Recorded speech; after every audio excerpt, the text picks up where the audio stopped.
Skybreaker's True Crime is not a newscast. The topics discussed and displayed herein are the opinions of the authors and are not to be misconstrued as legal or professional advice. This podcast is to inform, educate, and entertain. Viewer discretion is advised. The authors assume no responsibility for any circumstances arising out of the use, misuse, interpretation, or application of any information supplied herein.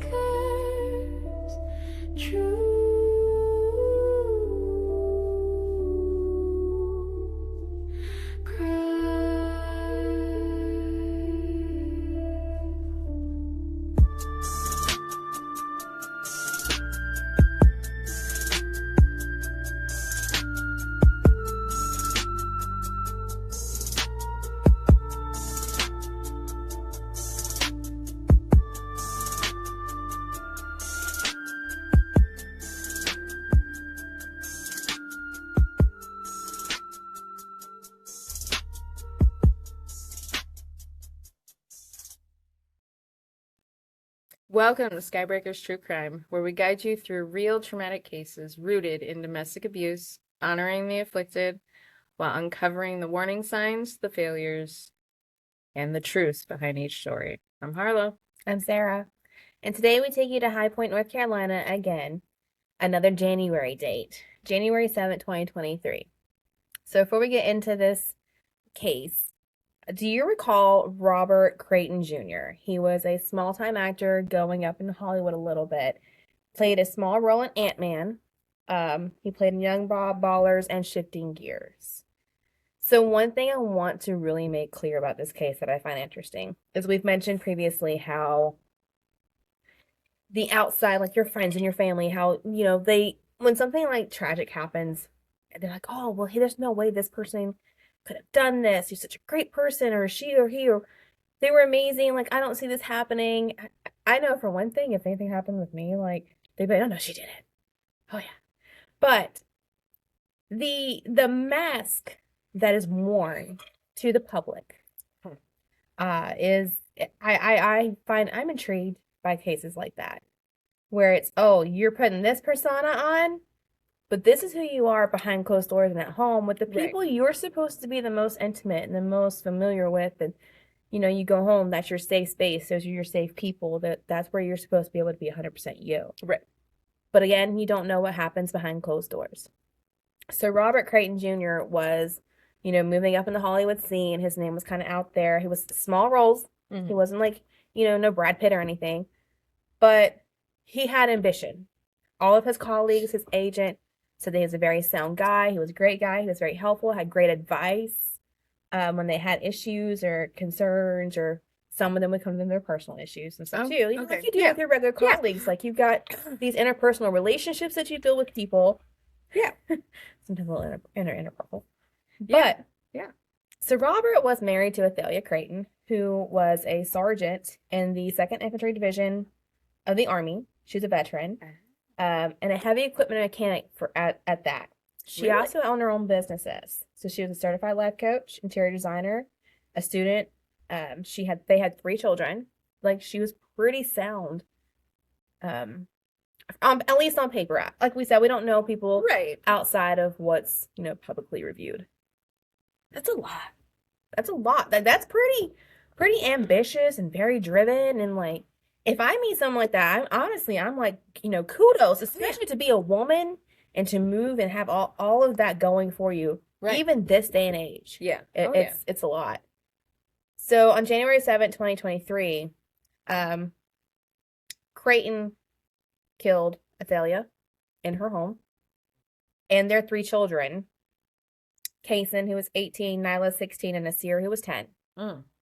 So there were 2 older, like mid-20-year-olds who were in the home at the time it happened that actually got out, went to the neighbor's house for help. Okay. So he took out, that's a careless way of saying it.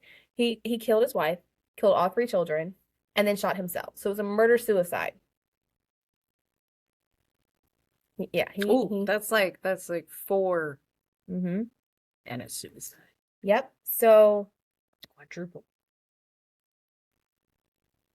One thing about Creighton, he was under involuntary commitment.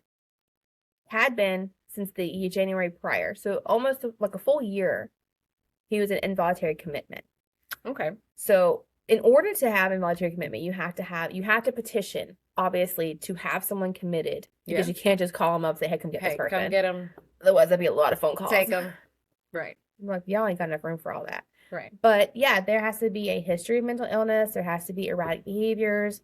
There has to be some kind of foundation that the state looks at that Right. says, hey, We need to take this person in. Yeah. Mhm. Yeah. like Instead of they're anybody just calling because they're pissed off at somebody. yeah, Yeah. they're a danger to themselves and to the people around them Mhm. and cannot care for themselves Right. properly.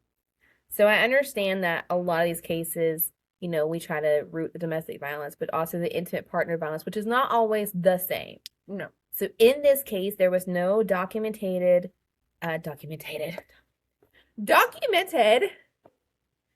Yes. Ugh.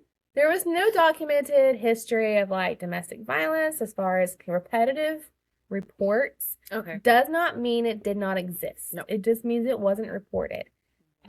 With her background, I'm assuming she was, like you said before, able to de-escalate situations because you're trained for that. Right. And handling your own businesses, being with this person that you've chosen as your partner, he had a history of mental illness, which most of the reports do not state what it was. As I mentioned before, it's still not an excuse for the abuse. No. It's not an excuse for the actions. If you can be a sound person in public and a monster at home, you absolutely have control of your behaviors. Right. I don't know, there's no record as to why this escalated to this extreme at that point in time. Even the reporters said that they don't even know, we may never know what caused him to trigger off and to go off and kill your whole family. Right. To kill your children, to kill your wife, to kill anybody. That's not in like self-defense. And he had to break out. He had to break out and show up at the house. Well, there's no sometimes when, especially after being there for a year, especially being there for like a year. Right, being there for a year. Like, I wonder if he had like, visitations or day passes, or maybe he was coming towards the end of his therapies or his guidance and like integrating back into society. Because it didn't say that he had completed or was released. It just said that he was still technically under his involuntary commitment. Right. So yeah, we don't know if he was on a different dose of medication, if therapy made him dig into some big wounds that he couldn't handle anymore. Especially being with such an empowering woman as your partner. In 2023, you're coming out of the COVID area. Yeah. Like there was still an effect, but it wasn't quite like 2020 and 2021. We're all on lockdown, Right. which was a big effect for people like in acting in that sort of career because you weren't considered essential. No. She was. Yeah. In her possession. There were 5 definitely. reports of the police being called out before this incident. Like right before. Like within like the couple years ahead. Like 2014 is when that started. So over the years, they It had kind of progressed. So before there wasn't any kind of like calls or documentations. Mm-mm. And they had no arrests. Mm. There was no like reports of it was kind of like they got called out. Maybe he was having an episode and yelling, and the neighbors were like, hey, there's nothing that defines why they were called out. Right. There was no arrest. There was no like commitment then. There was no complaints or protective orders or any of that put into place. Right. And to be at the point where you're like, hey, I need, when you're actually having to like have your partner committed, I know that can't be easy. I mean, I don't know personally because I've never been there. He probably should have been, but yeah. So like, I wonder if I could finish the thought today. I wonder. It's been a week. It has been an absolute week. Yeah. But you gotta wonder, like, there's love there. She could absolutely just like packed everything up, Right. taken her Especially children. if he's in there for a year, she could Yeah. have just, Absolutely. yeah. And there's no guarantee she didn't. I'm not speculating that because she seemed pretty like, hey, this is my husband, this is my partner. I'm very loyal to him. I know he has these issues or this illness or whatever it may be, Right. you know, but to the point where okay, things have gotten to the point where you need to do something, Right. or I'm gonna have to do it for you. And to do that step, there's love there. Oh, yeah. There's definitely love there. And a lot of courage. Yes, that's not. I mean, we To, all relationships have seasons. oh, yeah. And I don't mean spring, summer, fall. I mean good, bad, good, bad, good. The bad thing is like the good should outweigh the bad. Yeah. And it's how you handle those seasons. But at some point, the season has to change. Right. Right. And for her to, yeah, be able to say, hey, no, I am going to, you need help. We're going to get you help. And pushing through that fear of, is he going to be so mad at me because I do this? Yeah. But like she's protecting herself and her children. Like I'm Right. doing this because you need to have, there was never any comments or reports that I have read or discovered about him being abusive towards the kids or even like laying hands on her. Right. Like I'm So it might just be, well, we didn't have reports, and the reports of them like the police being called, nothing, there were no arrests. And I wonder if that has to do with like him kind of being famous a little bit, I don't know.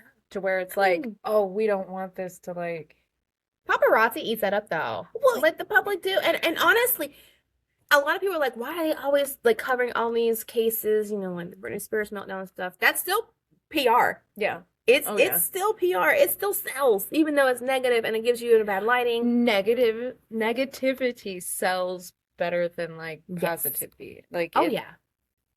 Unfortunately, but yes, everyone loves the drama. Oh yeah.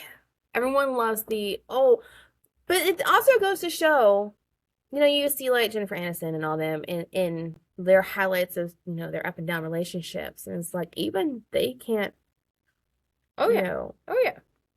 they're in the limelight, so their stuff is kind of put out there more, Yeah. but they're still people. And they work like high velocity jobs. You're Mhm. always in the public eye. Movies and stuff where you've got different partners that you're not married to. Yeah. And like there's drama, people eat it up. And I feel for this family because I feel like maybe he just wasn't on the right medication. He wasn't sound of mind. I don't know. And they didn't have any reports on what could have possibly driven him. Or Because- what kind of episodes he was having to begin with. Yes. Because like, schizophrenia. Mhm. There are many illnesses that people don't understand are not controllable. Some have medication and you got to Yes. find the right medication and Yes. that's bumpy road. Yes. You got to have the right therapies. There's a whole lot of discipline that goes into getting yourself and your family through this. And maybe she met that point where she was like, no, this is not okay for us. Right. But she wasn't like, hey, I don't want anything to do with you. You need to go. Like, Right. you need to go. Like, she didn't cut him out. She was trying to get him help. Right. But it's sad to come home and your partner, your partner is shaky. Yeah. And it's not their fault. Mm-mm. Yeah. How did it say how long they were together? Not anything that I had read. I mean, they had an 18-year-old kid together, so at least 18 to 20 At years. least 18 to 20 At least. So it might have, yeah, she'd been dealing with like his episodes and everything like that probably for a long time. Mhm. If, let's say, he did have some sort of like schizophrenia or some sort of really intense bipolar disorder or something that like causes intense episodes that would get you involuntarily committed. I mean, you have to have a sound Yeah, case and yeah. a history for them to take, because you're taking a person's personal rights away. Yeah. In a manner of speaking. They still have their rights, but they don't have the right to freely kind of come and go or to do as they please. Mm-hmm. No, you're put into a controlled environment. You're put into a routine of medications and doctors and therapies. And now, like, I mean, that alone switches up your whole life. Oh, yeah. And then you see your wife is at home, she's taking care of the home, she's taking care of the kids, she's taking care of you. I wonder if he felt very emasculated. I'm telling you, I'm gonna struggle today. Emancipated. Very emasculated at, you know. I mean, it's a big possibility. Like, his wife was like a heavy hitter, and I work in a male dominated like field, and I am absolutely exhausted just doing that and coming home to 2 kids. I could not imagine doing all of the other things too. Owning your own business and multiple businesses. Yeah, multiple. Raising 3 kids, dealing with a husband who, as I said, there's love there. Like, yeah. she wasn't, I think in a way, either it was, maybe she was just, that loyalty was so rooted in her. And you don't see that anymore. No. Or maybe she, you know, I'm sure at some point she was like, okay, he can't help this, and I'm getting to that. There are circumstances that cannot be helped and that cannot be controlled, but can be semi-maintained. Yeah. Or at least you got to make the effort to maintain it. Yeah. It does not excuse any kind of mental illness. Does not excuse your behaviors. No. Especially when it's something that can be maintained. Yes. Or managed. And it's a bumpy road trying to find the right management, yeah. because we're not all the same. No. I can't take the same thing that you take and function the same. You know what I mean? Like, we're all different. We're all built different, and our bodies process differently. Our lifestyles also, our environments, you know, affect it.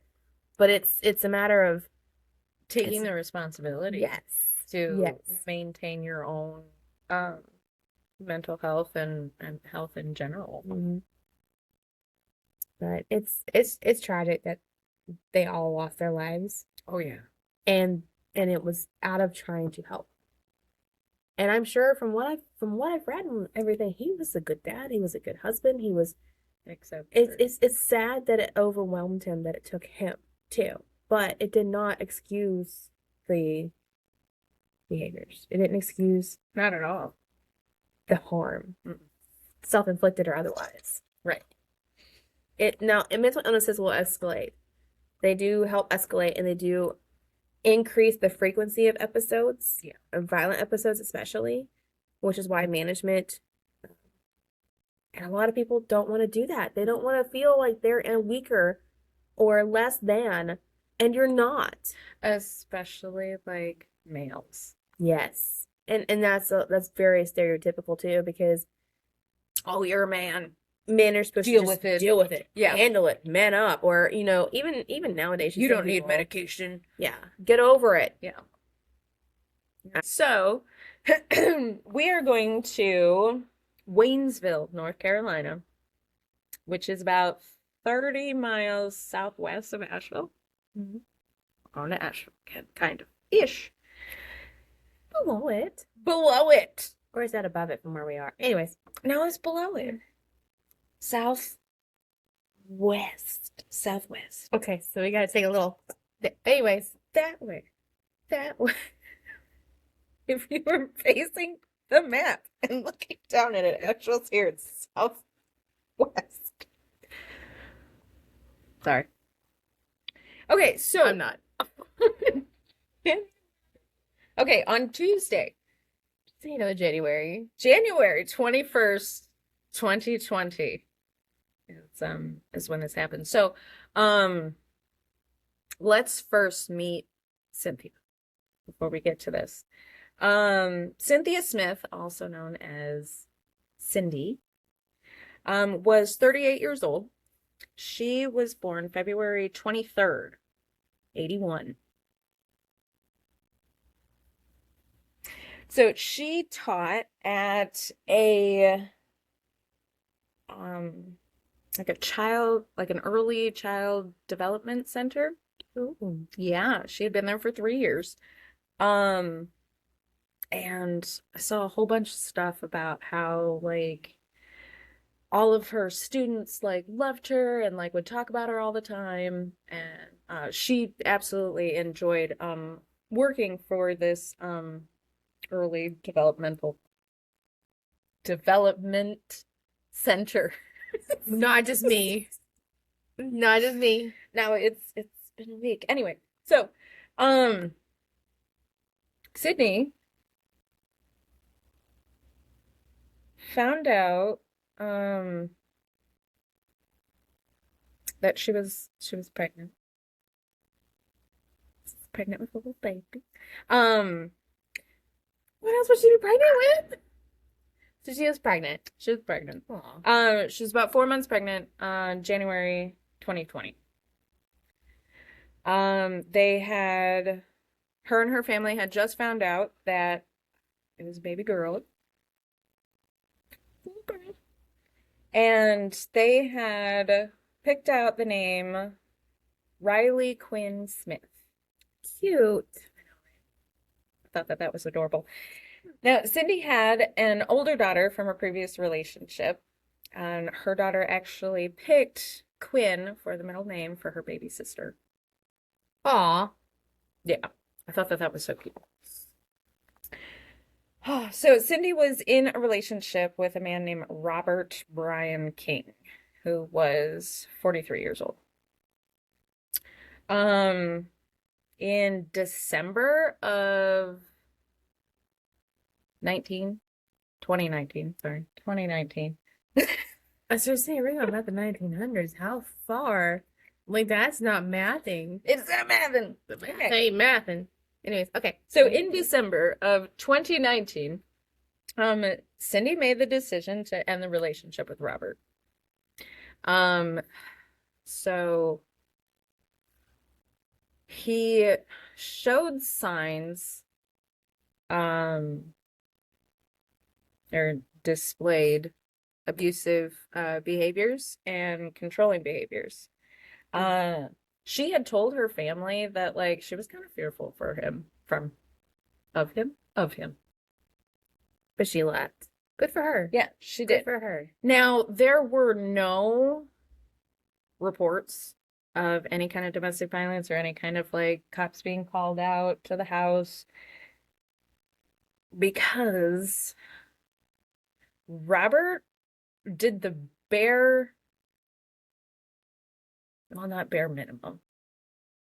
He did everything underneath what you can classify as calling the police or getting a protection order. Just skimming by just enough to not get into legal trouble. Yes. Be put in this system. So Cindy's uncle actually told reporters and the police that Robert was really sneaky, that he never did enough so they could Take action. get the police involved, anything. See, I think that's insane. I'm sorry to interject here. I think it's insane is. to be like, I fear for my life because of this person's actions. Oh, but it's not enough for us to look at. Anytime you call the cops, they're supposed to investigate. Anytime you make a report, they're supposed to investigate. Now, if they find nothing or they don't have reason, like, hey, if he's just yelling at you because, he's had a bad day and you got on his last nerve, and I don't mean that in like it's an acceptable behavior kind of sense. I mean, like, let's say Right. I mean, I know he that kind of snapped a little bit, like, just leave me alone for a minute or something, and you got the cops because of that. And I'm sure people do take advantage. yes. I'm sure they do. And I am fairly certain that they have these kind of procedures in place because they don't want people just because, oh, well, I'm mad at this person, so Right. I'm calling the police on you. You're going to get charged, blah, blah, blah. And so you have to have substantial evidence, but for the things that, like, it shouldn't be so, oh, well, they're not doing enough. Because it is Yes. now to the point, like, if you try to get a protection order, you have to, oh, well, I need all of this documentation. Yep. I need this. Yep. I need that. Yep. There has to be a history. I need to be able to see it right here and there that they're doing this and that. And do you have evidence of these behaviors and these actions that could be threatening or, before they'll pursue even filing, Right. And which doesn't help people. It's already hard enough to come forward. Yeah. It's It hard is. enough to put yourself in that position. Right. It's dangerous too. Oh, very dangerous. Very dangerous. So, they never there wasn't any kind of paper trail for Robert and his behaviors. But Sydney did end up leaving, and she moved back in with her grandmother. Now, on the morning of January 21st, 2020, Robert ambushed her in the morning when she was leaving her house and stabbed her to death and their unborn child. He knew she was pregnant. Yes. And then turned the knife on himself, killing himself as well. Now, I actually found pictures of like the crime scene. Well, not the crime scene, but like all the police and everything. It was snowing. And then I looked up the weather for this date as well, and it was snowing. Now, the neighbor had a security camera. And on the security camera, like the police obviously like, hey, let me see your surveillance. Yeah.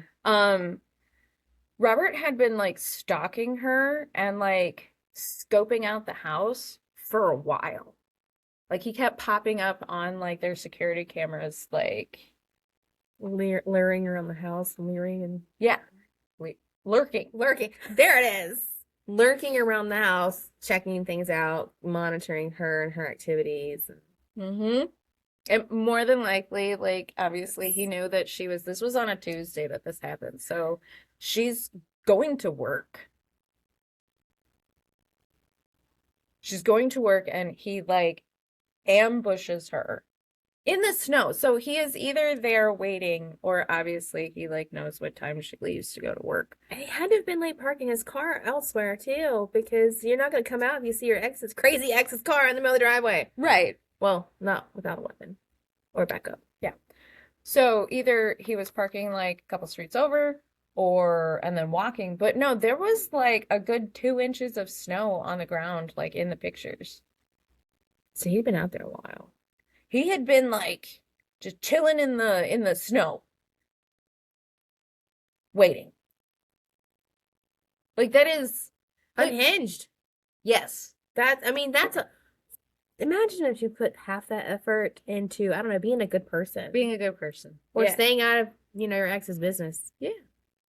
Like you have to be obsessed. That's obsession. It is obsession. Now, their bodies were found at 7 a.m. and the police were called. So he's lurking outside the home early in the morning in the snow. In the snow. Like that was kind of like my big thing about like what? Like that is some really crazy stuff. Like not saying that I can see it easier in like, 70-degree weather in the morning. No, I mean it's still insane, but you're literally freezing yourself and risking getting sick and No, who wants uncomfortable. Who wants to sit in the snow? Right. I'm not sitting in the snow. No, I'm not a snow person, but like I know that, and like we're not talking recreational activity here. This is sitting, Yeah, working in a bush. Do you know how long from the time? I know she was pregnant about 4 months along. Did she break up with him and was like when she found out she was pregnant? So they had been apart for 4 months. Was this a couple of weeks that she had left? She broke up with him in December. And this is in January. Yes. So less than a month. Roughly a month or a little shy. So he got triggered and lost it, spiraled. Oh yeah, spiraled. Very, but very, to be very so spirally. complacent to just sit in the snow and like an animal. Yeah. Like a freaking predator. Yeah. Yeah. So I have some notes, some statistics here. So, We like data. yes, we like data. Data's fantastic. So, I have statistics on stalking post breakup. Something like an average of 2 years. Well, so this, I kind of went down The rabbit hole. a rabbit hole. I can see it because her little eyes went off. I went down a rabbit hole with this. So, 1 in 5 people are affected of post-relationship stalking. Damn. It's like, I don't have that many friends to be part of the odds. So in 2021, in the United States, records, now this is just what was reported. Right. This isn't, the amount that does not get told until after the fact. Is pretty high. Yeah. Okay, so this is just reported. Are you ready? I'm ready. If I get any further to the edge of my seat, I'm gonna be on the floor. So 993,670 stalking reports for this is for post breakup And just reported. and just This reported. is for the whole US. Yes, for the year of 2021. I will tell you that number is low. For just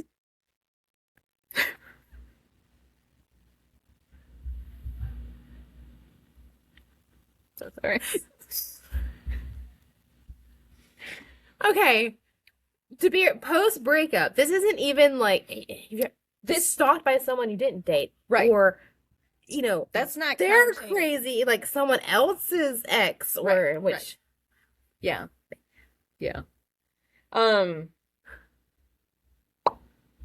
Yeah, this is just post breakup stalking.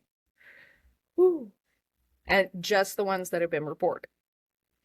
And this isn't like, oh, we broke up 2 weeks ago and I'm still checking their socials to see who they're cheating on with or something like that, or if they've moved on. Right. No, it's no. not like So- this is like, I went down the rabbit hole, so we'll get to all right, Alice, that. call me your Mad Hatter. Okay, so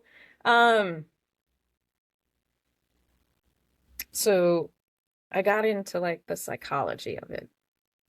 Like both the psychological impact on the afflicted and the psychological behaviors of the stalker. So the psychological impact of an afflicted being stalked by an ex is pretty intense. So 41% experience depression and anxiety. 52% experience and suffer from PTSD. That I could see, absolutely, because you're constantly got your guard up now. You're constantly like waiting for them to just show up or do something, or you're never secure. You're constantly on edge. Yes. So, and then 78% fear for their safety. Well, of course. Right. Now, this is just from statistics of the reported ones. These are not, we can't And- get statistics from. And you can't file the report. Same thing as protection order. You have to have a valid like history and some kind of evidence that supports this is actual stalking by the nature of law. Right. Like this is what this underneath the law, this confines to stalking. Yes. Yes. Yes, it is. So then I went into the psychology and psychological behaviors of the stalker. So there are 5 classifications of stalkers. Number 1 is called the rejected. Butt hurt. Yes, The butt hurt. the butt hurt. So these are Your ego's bruised. Poor you. right. So these are the ones. Like number one is post breakup stalking. Number one, the rejected. Like bottom of number 5 is predatorial, and that's like the Waiting for your ex to come out of the house. No, that predatorial is like the serial killers that you hear about. Okay, let's go to number 2. It's number 2. Number 2, We skipped. Skipped. so number 2 is like revenge. Like Mm, you wronged me, I'm gonna get you back. I'm gonna get you back. So we have number 1, post breakup stalkers. Number 1. Number 5, serial killer stalker. No, I'm just saying, this is so fucked up that you think, like in your mind, you think, oh, stalker, you think I mean, well, psycho murderer, and oh my god, he's not slasher necessarily, movie. because yeah, I can understand there being different levels of stalking because again, there's well, I'm just gonna I'm watching like, oh, I'll come across your Facebook. Oh, what are you're hanging out with this person? No, I thought you never talked to them. Da da da. And then there's So there is a very thin line. I mean, it's a very very veiled where it goes from I just had this residual non-closure to I'm checking your life is mine. Right. What? Okay. Where it's like I don't have that kind of energy, but for someone to go out of their way, like I literally had someone text me this morning and was like, "Did you forget about me?" And they're an old employee, and I'm like, "No, I didn't forget about you. I have zero capacity for anything else outside of the primes of my life right now. It doesn't mean that I don't care. It doesn't mean that I ignore you. It's like I can't hold a conversation with you right now over something." And these people are going out of their way to they're skipping work. Right. They're, Yeah. So the Wow. chart that had it has the stalker type, the primary motivation, the typical victim relationship, and then the risk factor. It had a chart. Now I just wrote down the rejected information. So stalker type is rejected. Primary motivation is reconciliation So now hold on. or revenge after the breakup. So for clarification, your rejection is we've been in a relationship, we've had an intimate relationship together, like partnership, not just, oh, I asked this person out and they said no. It's not like that. So type of victim relationship, former intimate partner is what rejected classifies at. Now, the risk factor, high. Risk of violence if reconciliation fails. Well, yes. Because it's just like the abuser, the dopamine, the give and take, okay, we'll try again. And now you're getting, like, if they happen to break up a second time or a third time, every single time, it's just kind of like hitting, like you have, oh, I mean, I can't think of a good analogy right now that would make perfectly good sense. But, like, it hurt the first time. You're pissed off the first time. Oh, but now I got them back in my life. Mm-hmm. And then that usually has more turmoil in that second round. Oh, yeah. And now, oh, well, this isn't working. Let's do this again. So now they've been rejected twice or more. Yes. Escalation. So the rejected is the most common. So their behavior is fueled, are you ready? By a mix of toxic grief, humiliation, fear of losing power and control over someone else. Yep. Now, Okay, number this 5 is like your lowest. I'm so sorry. So it's kind of like the lowest percentage. yeah.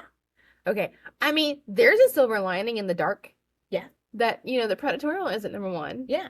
Yeah. But no, it's still, I mean, either way, it's still not healthy. No, it's not What were you healthy gonna at say? all. I'm so sorry. So, I also did statistics on, like, does this happen with, like, in relationships that don't have abuse in it. And guess what? Of course. No. No. If you have a breakup with somebody that does not have abuse in it, they are not going to stalk you after the breakup. So if your relationship was healthy or But if your relationship's healthy, why'd you break up? you don't get along or not get along, but you're not Just compatible. not compatible. Yeah. There isn't like a It's oh my just that God, this they just broke isn't up. working for us. Like, let's, go our own direction. Yeah. Peacefully. Peacefully. I guess I don't know what that's like, so. Me neither. I don't know what that's like, so I'm guessing, like, this happens? This is a thing? Right. There's a peaceful breakup? There's a peaceful breakup. Actually, no, I've had one peaceful breakup. I can't. But I have had a many a stalker. Still. Anyway, so I love how you bypass that. Yes. Okay. But no, okay. so losing power and control. This has even if like you don't think that your relationship had like abuse tendencies or anything like that, if they start stalking you after the fact, There was still toxicity. there was toxicity to begin with. This wasn't a healthy kind of breakup, which does happen. I know a lot of people, when they hear domestic abuse or abuse in general, they think the physical. Yes. Abuse is a psychological warfare. It's not always the physical. It's not always the exertion. Right. It's the mental. It's the emotional. It's the, they're getting mad because you work with somebody of the opposite sex. You see what I'm saying? Like there's so many variations of abuse, and it's not just the he hit me or No, they not at smacked all. me. Okay, so like looking up someone's social security number for the power company to find out where they live and showing up at their house.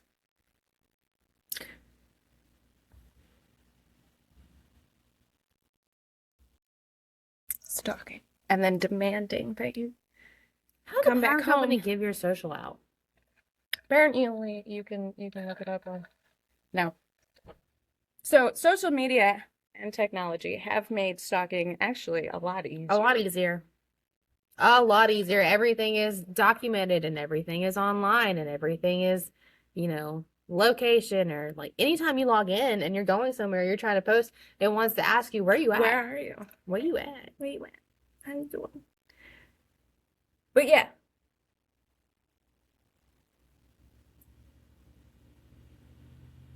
The most dangerous part is when you leave. And it usually takes, like we say in almost every episode, it takes about seven tries of leaving to finally get away. On And- average. Yeah. And in those times are the most dangerous. I like to think of that as a new season too, because it's temporary. Mhm. It is not the last chapter, and it's not easy. No. There's a lot of healing that takes place, and it's not just the leaving, it's the staying away, because that person becomes your normal, it becomes your routine, and then you're taking that norm out. It's just like going to a job every single day. When you quit that job, when you stop going, you now have to like re-evolve and readapt. Yeah. And you're doing the same thing with your life. But then you have stuff like this where people won't leave you alone Yeah. and let you get on with your life. And that's part of the control. That's Yeah. part of the power that they miss as an abuser, Mm-hmm. is you're constantly thinking about me. Yeah, because you're constantly in my face or blowing me up, or, it doesn't end. Mm-mm. Especially when you leave and they lose that everyday control. Yeah. Where are you at? What are you doing? What happened today? What are you wearing? Or the even creepier, like, oh, are you really wearing that today? How do you know what I'm wearing?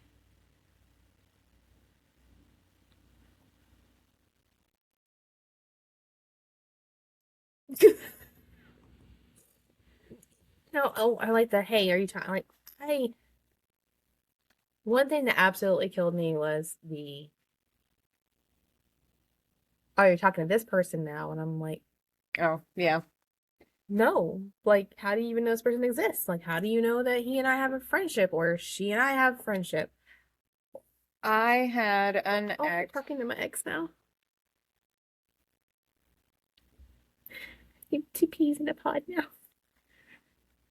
You had an ex that I had an ex that used to like when this was like I had just gotten like I had just healed from having my foot like broken the first time. I was just kind of like up and walking around and everything. I started kind of not even like hanging out, but like hanging out with like this dude, and my ex like saw him like comment on like my Facebook and then decided to send him our explicit photos. And then that dude like was like, "Oh, like what are you doing? Blah blah blah." And I was like, "Whoa, one, we're not even like together, so I don't know why you're like pissy about this. And two, if you actually look at the picture, there are tattoos missing." like it's not new, but hey, look at what position I can do. It's like thanks for selling me up just in case. Right. Just But in now case. that you've reacted, negatively, like you just took yourself out the roster. Right. And so yeah. But yeah, stalking is like I don't know. It's twisted.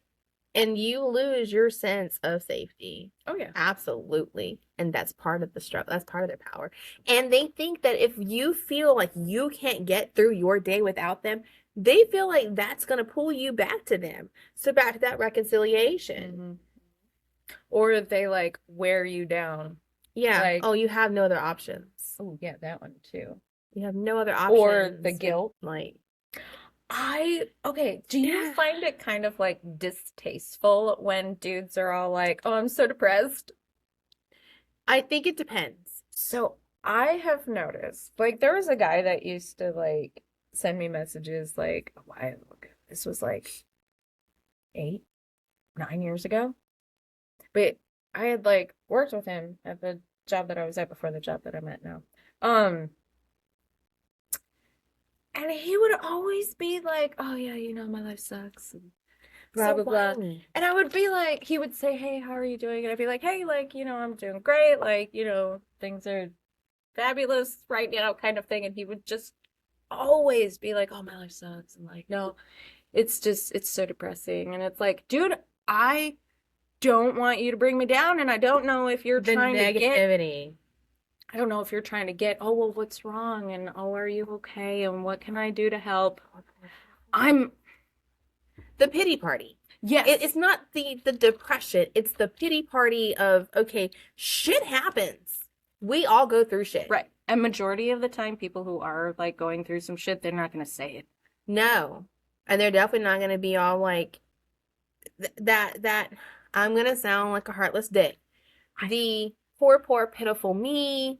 Okay, there are some of these cases where it's like, okay, shit does happen that's out of your control, or you had a choice to make, or you're backed into a corner. And I understand that. I, for one, have hit rock bottom basement. I know what it's like. Yeah. But there are days where it's like, dude, you've put yourself in this position. You're keeping yourself in this position out of your own choices. Right. There's clinical depression. There's this shit keeps happening. Right. And then there's I just want your attention. Right. So I want you to feel sorry. I feel that like it's a tactic. It's a tactic is. to keep you talking and keep you doing Mhm. this and keep you doing that. This happened for like a year. He would send me messages like, and I'd be like, "Okay, cool." And then I'd ignore messages for like months. And then it would just Start like, over. Come on, interact with me. Like baiting you. Yeah. But it's not about you. It's about their attention. Right. It's about they want your attention. They want the attention. And I feel like that's kind of like that beginning borderline like kind of stalking thing. Like if you are continuously trying to get me to interact with you, or like trying to get you to like hang out with you and you say, no, I'm not interested, or no. And then it just keeps happening. Keeps happening. Yeah. And not even And in I like forget you're not a blocker. I'm not a You're blocker. not a blocker. I am. I do not block. I block all the time. That's My block I list is, feel like, like super that big. that is just me being a dick. I want you Oh. to see how amazing everything is. And it, I understand. I do. It's like, hey, my favorite is when I get blamed for something that I didn't cause you. Oh, but I'm the reason you're miserable. Well, I haven't talked to you in 6 months. How the fuck are you so miserable? I haven't talked to you in 6 years. So how the fuck are you so miserable? How is it my fault you're so miserable? Right. But like, no, I get that. So yes, it is kind of like a But it also keeping you on the line, or hey, I just really. And the bad thing is, he's probably wouldn't just do it to you. probably not. Just the Probably others weren't not. responding either. Right. But I block because I don't want people to have access to me who don't deserve it. This is true. It's true. I actually just recently made it so like you had to request to be my friend on Instagram.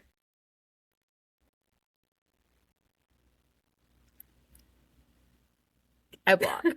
I got no problem being like, no, because it's not just the direct messages. It's the fact that I would have certain individuals who would go after other people who were not involved in our situation, who were not involved in Oh, yeah. our Oh, yeah. lives that they were going after. And I'm like, why are you fucking bothering them? And that again is part of stalking. Yeah. It doesn't necessarily just stop right here at the immediate No, line. it It's goes- whoever's in your circle. Yeah. Whoever they feel is in your circle. I had to start hiding my friends list. I did have to Mhm. do that on Facebook because people were requesting my friends. So yes, I block people because you don't need access to me. It doesn't matter if my life is hell or if it's great. You don't need to know that. I don't need you to have the opportunity to reach out to me or to anybody that I care about Right. and fuck with them. Like when I cut those ties, I cut those ties. The only ties that I have to the one person who I cannot fucking stand is literally biological. It's biological. Without that one, there'd be nothing.